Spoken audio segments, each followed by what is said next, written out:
Good morning. We will get started in just a second. We've got a 2-week series on parables. Here's your mic. Oh, yeah. I was just going to sit over here for a while. Yeah. So grab some coffee. I grew up in Trinity Episcopal Church in Columbia, South Carolina. It was the cathedral, but we never said that because we just used simple language. Like, nobody in Columbia ever mowed the lawn. We cut the grass. Like, say what you mean, right? So I used to joke that every single Sunday we had the same Sunday school class, and it was the Good Samaritan. I know the Good Samaritan back and forth had a really simple lesson for kids, or so we thought. Be kind to your neighbor. If you see somebody in a ditch, help them out. So many years ago during Vacation Church Camp, Lindsay Porter, who some of you know, was telling the story of the Good Samaritan. And at the end of Godly Play, we wonder with the kids. And we say, I wonder where you see yourself in the story. I wonder if we have everything we need. I wonder if there's anything we could leave out and still have everything we need. So she starts wondering with the kids, and a hand goes up, and a little boy says, I wonder if the robbers, the first characters in the story, right? The robbers who are lying in wait and attack the guy and steal his money and throw him into the ditch. I wonder if the robbers needed money to feed their families. Wait, what? Oh my gosh, I never thought of that. Like, maybe I've been looking at this story wrong all along.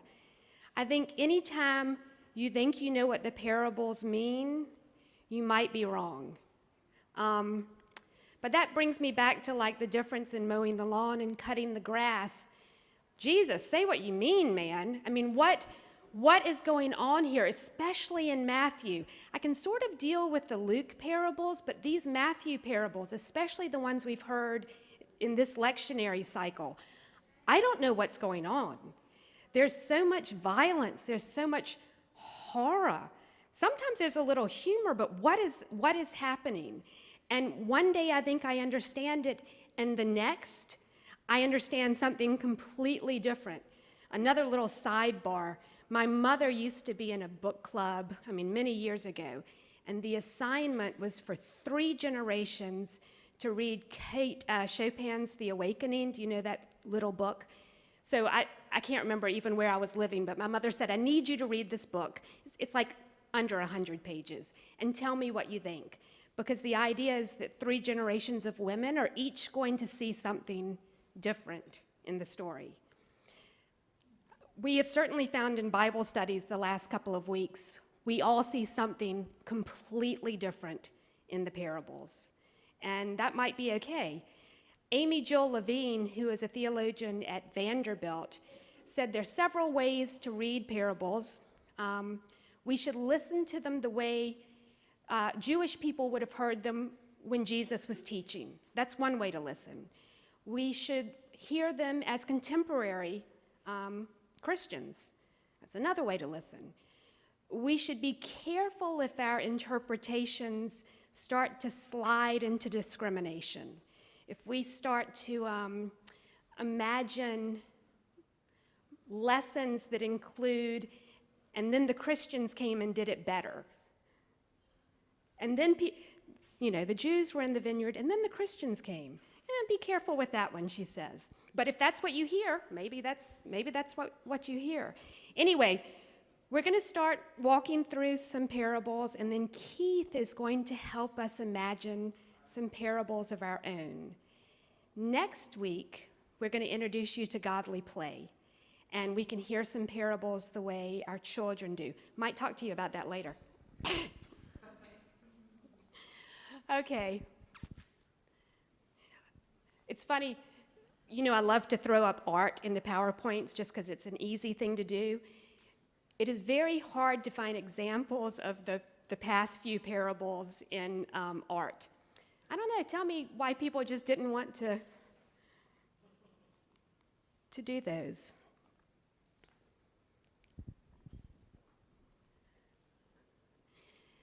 Then the disciples came and asked him, "Why do you speak to them in parables?" He answered, "To you it has been given to know the secrets of the kingdom of heaven, but to them it has not been given. For to those who have, more will be given, and they will have an abundance. But from those who have nothing, even what they have will be taken away. The reason I speak to them in parables is that seeing they do not perceive, and hearing they do not listen, nor do they understand. With them indeed is fulfilled the prophecy of Isaiah that says, 'You will indeed listen but never understand, and you will indeed look but never perceive. For this people's heart has grown dull, and their ears are hard of hearing. And so they have shut their eyes, so they might not look with their eyes and hear with their ears, and understand with their heart and turn, and I would heal them. But blessed are your eyes, for they see, and for your ears, for they hear. Truly I tell you, many prophets and righteous people longed to see what you see, but did not see it, and to hear what you hear, but did not hear it.'"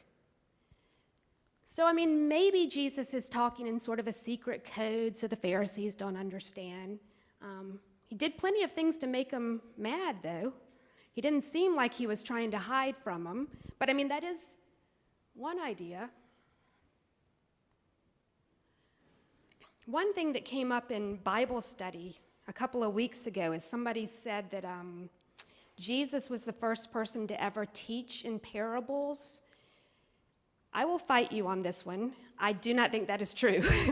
I think there was a very long history of parables. I think every faith, every part of the world has parables, allegories, fables. The way Jesus taught might be, a little specific, but I think that his original listeners were very familiar with this type of story and the hyperbole that came with it.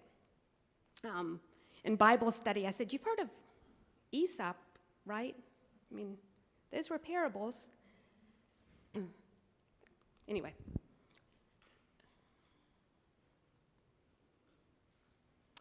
So today, once more Jesus spoke to the people in parables, saying, "The kingdom of heaven may be compared to a king who gave a wedding banquet for his son. He sent his slaves to call those who had been invited to the wedding banquet, but they would not come. Again, he sent other slaves, saying, 'Tell those who have been invited, look, I've prepared my dinner, my oxen and my fat calves have been slaughtered, and everything is ready. Come to the wedding banquet.' But they made light of it and went away, one to his farm, another to his business, while the rest seized his slaves, mistreated them, and killed them. The king was enraged. He sent his troops, destroyed those murderers, and burned their city. Then he said to his slaves, 'The wedding is ready, but those invited were not worthy. Go therefore into the main streets and invite everyone you find to the wedding banquet.' Those slaves went out into the streets and gathered all whom they found, both good and bad, so the wedding hall was filled with guests. But when the king came in to see the guest, he noticed a man there who was not wearing a wedding robe, and he said to him, 'Friend, how did you get in here without a wedding robe?' And he was speechless. And then the king said to the attendants, 'Bind him hand and foot and throw him into the outer darkness, where there will be weeping and gnashing of teeth. For many are called, but few are chosen.'" So I was not in what we call big church today because I was in chapel talking about parables with kids. I'm sure Elizabeth Marie spoke really eloquently about this. I don't know if everybody was in church or not. Do you want to maybe say something? Well, I don't want to take her sermon away for those who haven't heard it yet, but I will say that one of the things that Elizabeth Marie draws attention to is the exaggeration, the hyperbole, and that draws our attention to when we're trying to ask ourselves, like, what are really parables for? The exaggerated language is supposed to shock us. It is supposed to sort of kind of get us to think a new way, to pop us out of a rut that we might be in and to look at things differently. I'm not going to say like where Elizabeth Marie goes with that. Stay tuned or watch online. But I think as we're looking at some of these other parables, to have that in the back of your mind. And I think one other thing I want to say, going back to a sermon that Reverend Karen gave a couple weeks ago, a lot of these ones we're going to be looking at, which all start with the kingdom of heaven is like, or the kingdom of heaven could be called, Reverend Karen commented on part of the shockingness of these parables is that Jesus is trying to have us think about something that is beyond our current reality, right? That the kingdom of heaven breaks in ways that disrupt our world, that aren't like how our world is right now. And that's another quality of the shocking or surprising elements of these parables. We are going to turn especially to some of these kingdom of heaven parables, and some of them are very, very short. Oh, I told you how difficult it was to find any sort of artwork, but here's a sort of Russian wedding feast. Wait, was that a Boyer wedding feast? Whoop, dadgummit.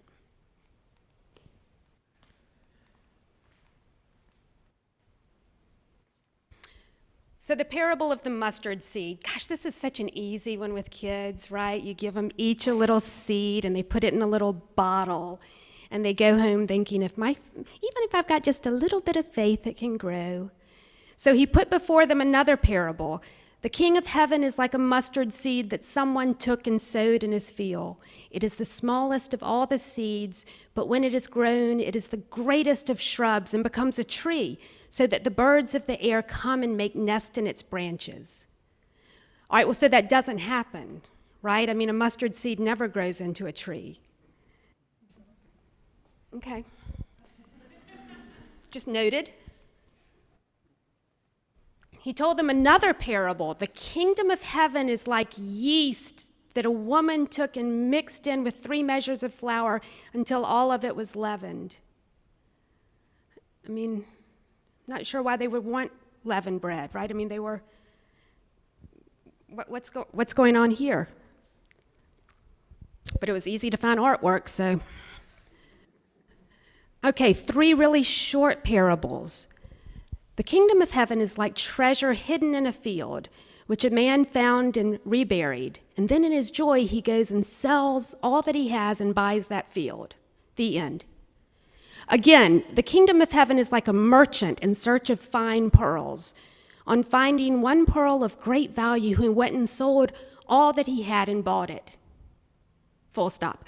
Again, the kingdom of heaven is like a net that was thrown into the sea and caught fish of every kind. When it was full, they drew it ashore, sat down, and put the good into baskets, but threw out the bad. So it will be at the end of the age. The angels will come out and separate the evil from the righteous and throw them into the furnace of fire, where there will be weeping and more gnashing of teeth. So, why is he burying the treasure? I mean, I guess that's a safe place to put it. And then he buys the field so that nobody else can find it. All right.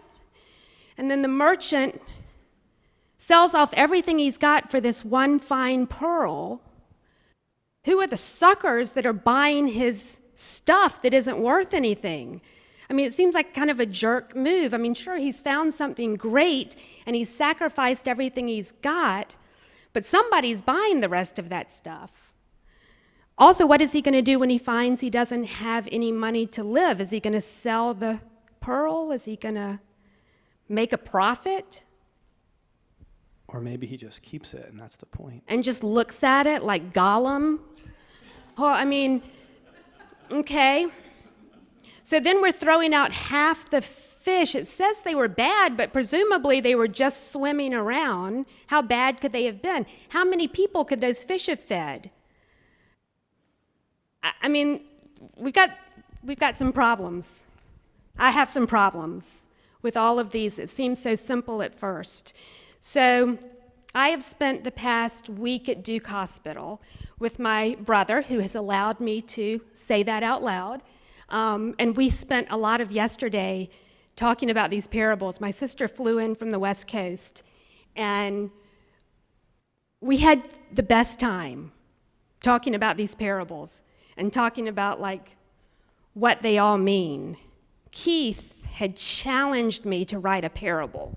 Well, I'm going to challenge all of us to write parables. So do you want to sort of introduce that idea, or do you want me to? Yeah, can I introduce it? And Yeah. then you can give us some, and I can share. I think having now seen a few, I want us to think about, okay, so what are the themes or the common threads that we kind of see, particularly in these Kingdom of Heaven parables? I think Boykin has brought a number of them out. I know things that stand out to me are this sense of inclusivity, but also something that we might call responsibility or judgment, right? The tree that the mustard seed grows is home to everybody, right? And we cast a net and we get all the fish, but there is still this sense of like, oh, and then there are bad fish that get thrown out. So that's one of the tensions that stands out to me. The idea of something small or seemingly insignificant or ultimately immaterial having immense value or kind of ultimate value stands out to me. What are other things, thinking about these parables, that might stand out to all of you as themes for these Kingdom of Heaven parables? Incongruity. Can you say more about that, Lila? Well, some of them seem harsh and judgmental to me. If the Lord is a forgiving God, what is happening? And I've never understood it.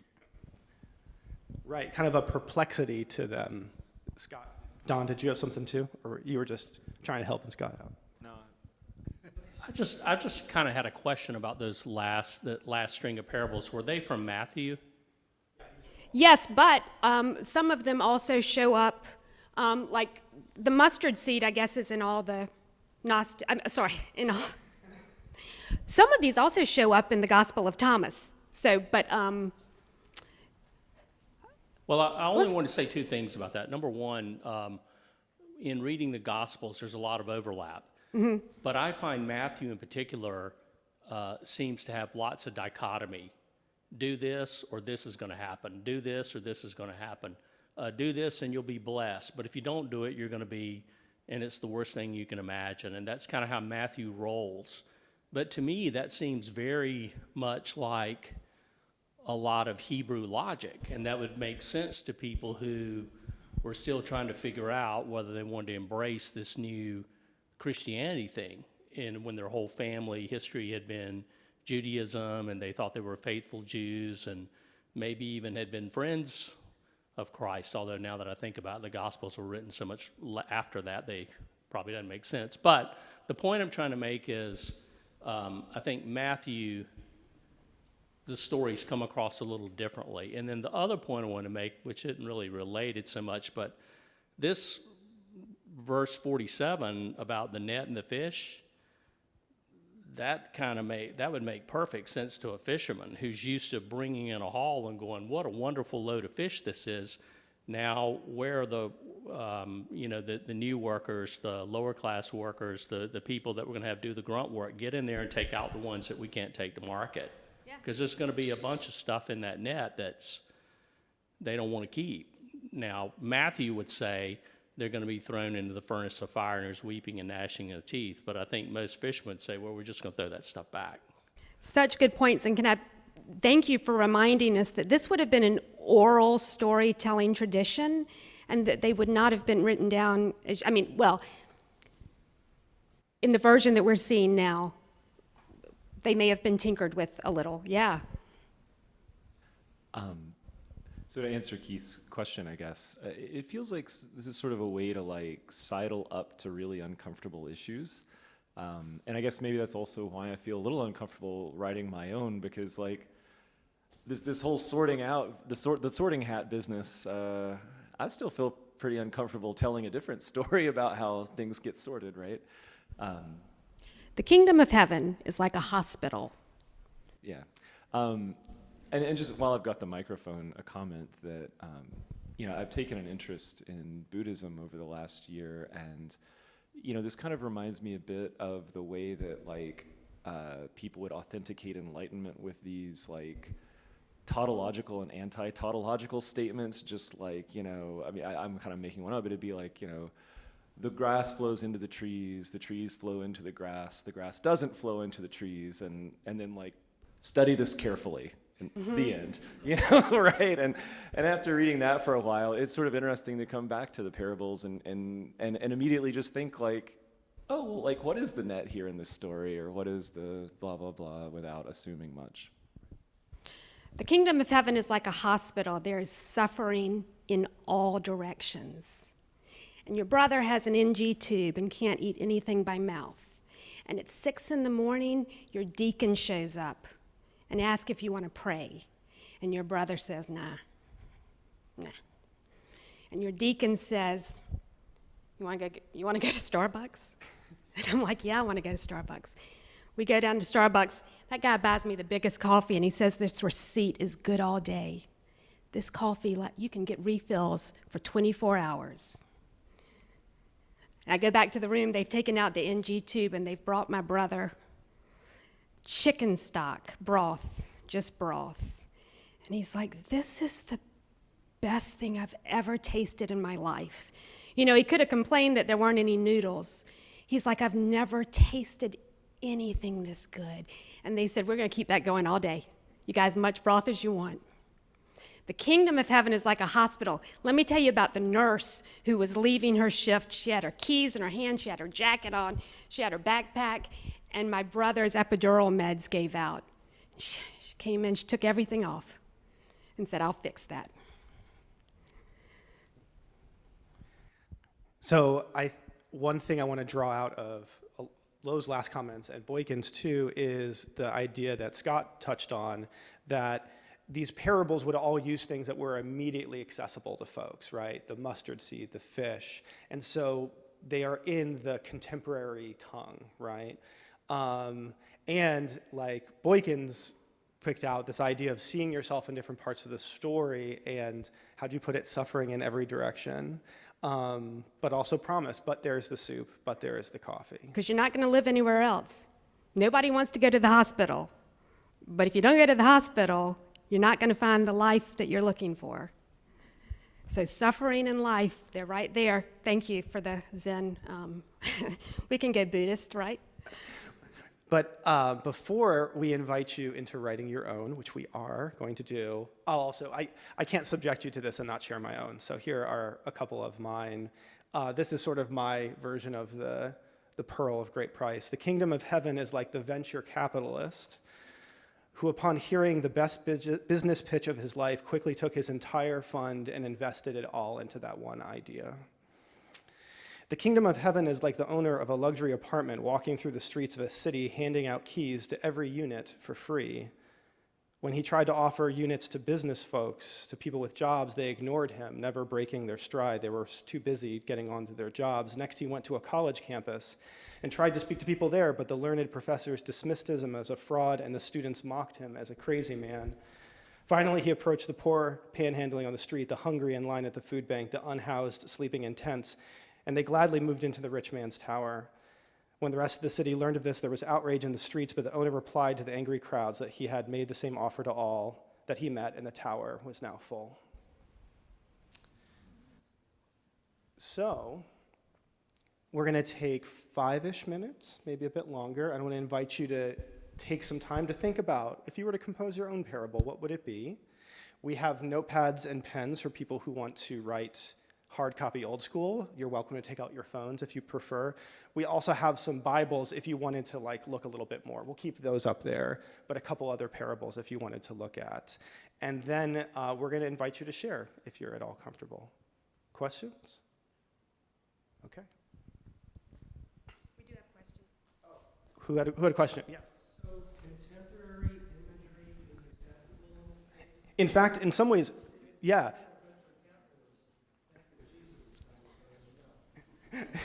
Yeah, no, the question is contemporary images. What I was imagining is this is an invitation, yes, to use our contemporary context to highlight parables. Though if you want to write one, for the olden times, I'm not going to stop you either. So, okay. Does anybody want, I'll walk down the aisle with some Bibles, paper, pencils.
raise your hand if you would like more time. Okay. We'll say 1 to 2 more minutes.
So now I'm going to invite us to share as we're comfortable, but I'd like to start by us sharing maybe in pairs or small groups.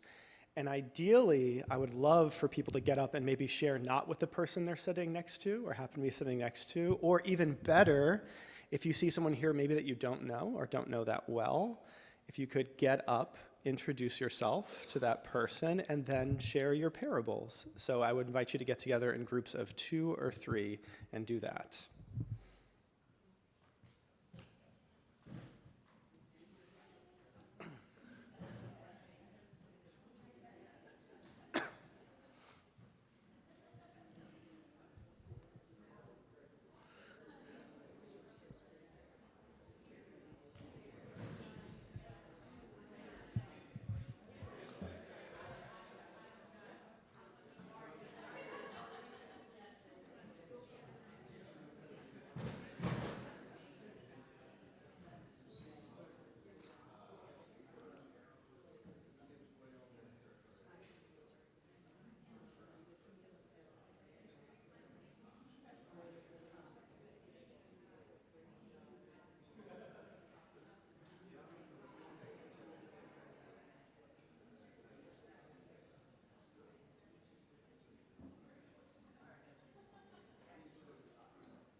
It sounds like we've had some good discussion.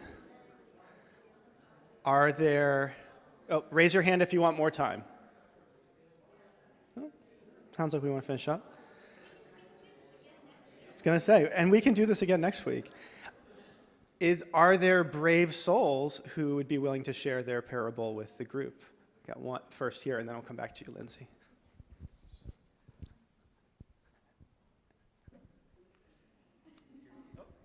Yeah, okay. All right. Hello, good morning, by the way. My name is Gregory, and I'm relatively new here, so glad to be here. A mother brought her young son to a forest. The trees were thick, branches bare. They saw a light through the trees. The boy was terrified. His mother made him step forward to the light. 2 steps before the light, the boy froze. He turned around. His mother had vanished. He could run back into darkness or go into the light. The boy gasped. His heart pounded madly. He took a step. All right. Thank you, Gregory. The kingdom of God is like an insulated coffee mug, staying hot all day and giving me life each time I sip from it.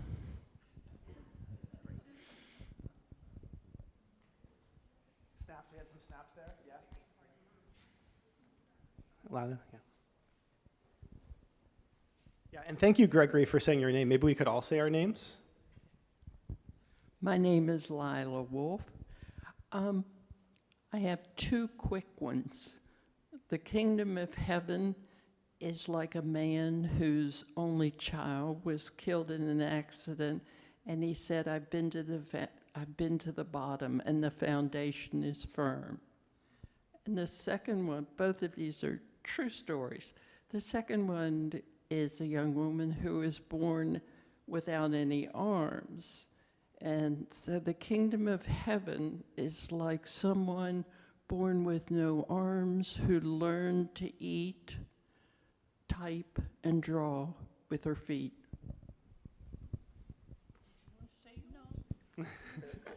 Thank you, Lila. Well, I'm glad it was wonderful. I don't want anyone to share unless they want to, but thank you, Lila. Anyone else?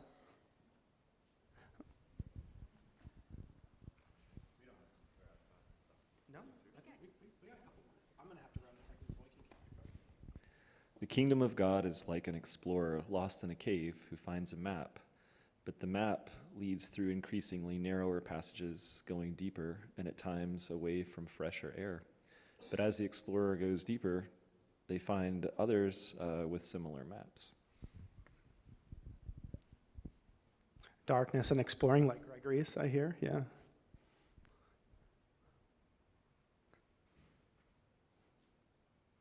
Anyone else? I'm Sandy McClaskey, and mine isn't quite finished yet, but I'll share my thought process. I was really struck by the mustard seed and the leaven, and I thought about the fact that, you know, those are little pieces, but unless someone does something with them, it doesn't grow. And so my parable had to do with a wealthy woman, and she decided she would go out and bestow acts of kindness. And I was thinking about the youth group that does that occasionally. And she gave 3 people $20. The first one invested it in the stock market, and over time made a lot of money. Went home, shared it with his family, and they rejoiced. Second one went to Bob Evans and ate dinner, and had some energy. With his full tummy, went home and, you know, kind of encouraged people that he saw. And the third person, what did I say about the third person? Oh, that's right. I don't know if it was he or she, went out and decided that she would try to pay it forward. And so she bought a child a pair of socks.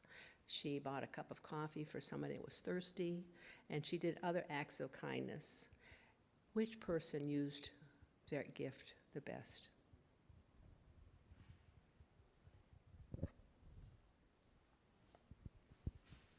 Thanks, Sandy. Anyone else?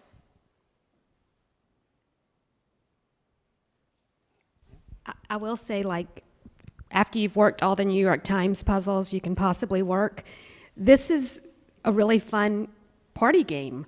I mean, really, the kingdom of heaven, like, ask somebody, and it's like, wow, I mean, like, I don't want to, Don, yours, where the explorers with the maps find each other.